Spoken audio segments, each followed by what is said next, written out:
Have you ever been to an event and seen a person who easily talks to people and makes friends? Ever wanted to be that person? Then this video is for you. Hey everyone, welcome back to our channel. In this video we will be looking at the best ways to start conversations, especially if you're a shy person. Before we start, make sure to hit the subscribe button and turn on the notification bell. Done? Let's get started. First of all, visualize yourself before the event as someone who is easy to make friends with and mingles with different groups and who everyone enjoys talking to. Visualize a pleasant outcome, and repeating self-affirming affirmations may seem silly at first, but they can assist in unexpected ways. Try in social circumstances: I'm at ease, I always have something to say, I'm a wonderful companion.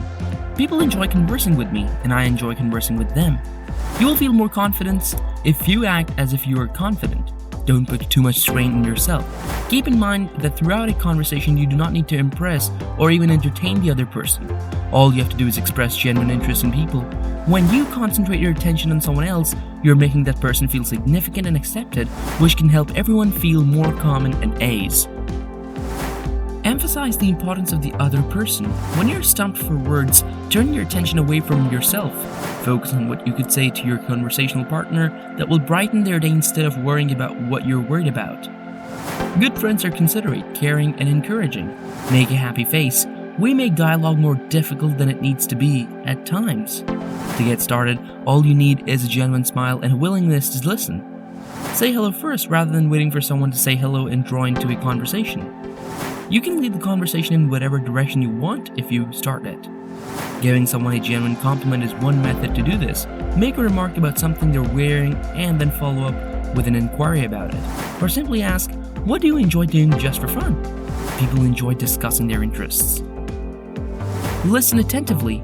We are often hampered by the feeling that we need to say something clever or snappy when the other person would be quite content to continue chatting. Knowing that can relieve a lot of stress for the listener.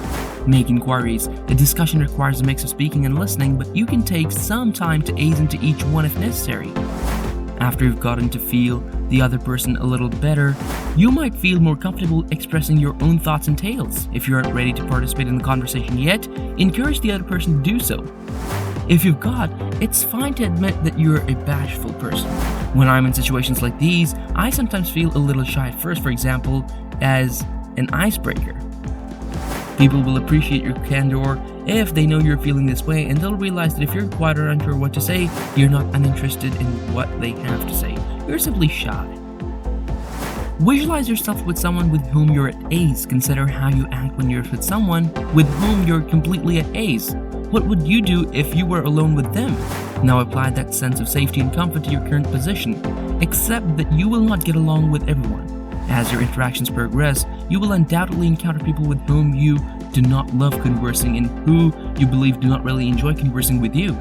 This isn't meant to be a dig at you, it's a simple truth of life. We all have preferences for particular personality types, but it does not mean you are unlikable.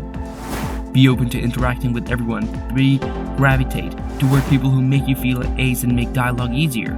Also, don't take it personally if certain people in the room don't speak much. Who knows, they could be shy as well. The most important thing is to unwind. When you're at ease, those with whom you're conversing will be as well. Keep in mind that conversational abilities improve with practice, so anytime you can go out of your comfort zone and engage in conversation with new and intriguing individuals, you have strengthened your conversational muscles, which means that interactions at your next event will be even simpler. Now let's look at some killer conversation beginners. These are ideal for striking up a conversation with a new person or who you haven't seen in a while. They're also a lot more interesting than the typical "where do you come from" question. How do you make a living? And how do you make a living? Those are very uninteresting. Instead, try these. Number 1, tell me a little about yourself. This is an excellent one to sense it encourages the other person to share something with you. They can inform you about their job if they wish to. They're free to tell you about their children. It's also a terrific approach to find out what's on someone's mind. Number 2, have you been already working on something exciting recently? This is an alternative to the question, what do you do? When you ask if someone is working on anything exciting, the other person is more likely to talk about anything positive in their life rather than just give you a boring update.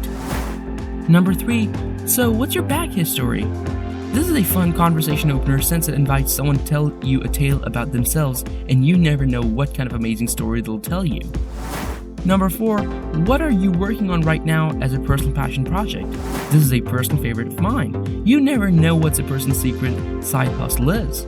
I like to ask this question to someone I've met in one setting, such as at work, but would like to learn more about them personally. Number 5, what is your relationship with the host?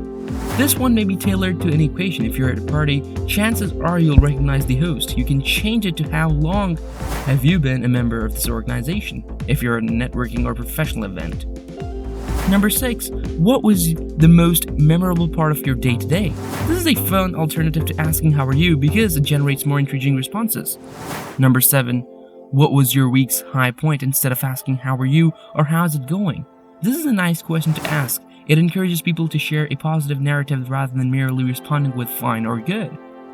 Number 8, so far, what has been the high point and low point of your day?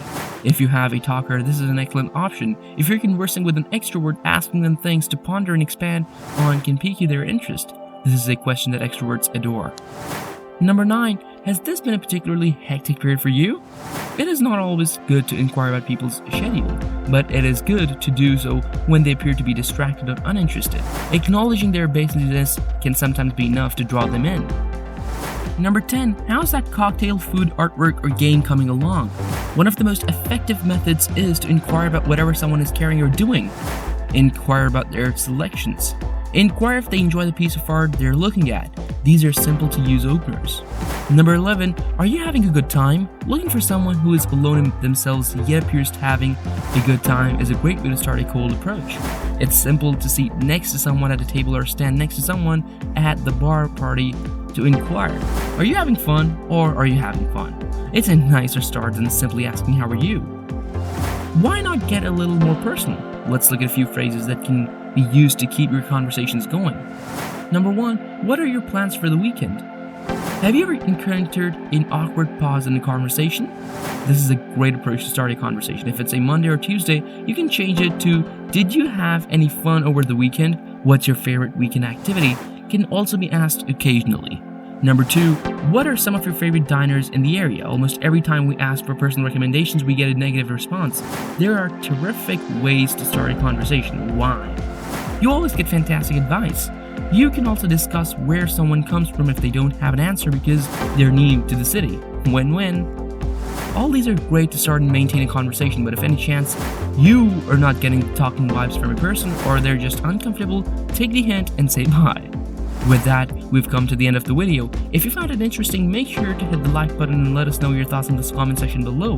Also, make sure to subscribe if you haven't already done so. See you soon with another exciting video. Until then, bye.